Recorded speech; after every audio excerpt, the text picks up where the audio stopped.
মতুয়া দেশকাল গ্রন্থটি আমি কৃষ্ণেন্দু পাল এবং সৌমিতা মিত্রের সম্পাদনায় আজ প্রকাশিত হলো।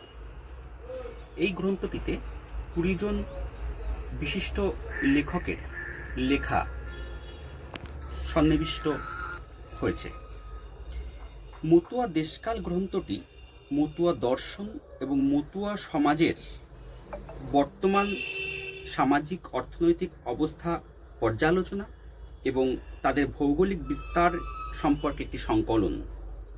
এই প্রবন্ধ সংকলনটিতে যেমন মতুয়া ধর্মের রীতিনীতি, আদর্শ এবং সামাজিক আচার আচরণের বিচার বিশ্লেষণ করে মতামত তুলে ধরার চেষ্টা করা হয়েছে, তেমনি মতুয়া ধর্মের ইতিহাস এবং ধর্মের গুরুত্ব, মতুয়া ধর্ম প্রদত্ত শিক্ষা এবং মতামত, সাহিত্যে বর্তমান মতুয়া মনন সম্পর্কেও আলোচনা করা হয়েছে। প্রকাশক বঙ্গীয় সাহিত্য সংসদ। নমস্কার।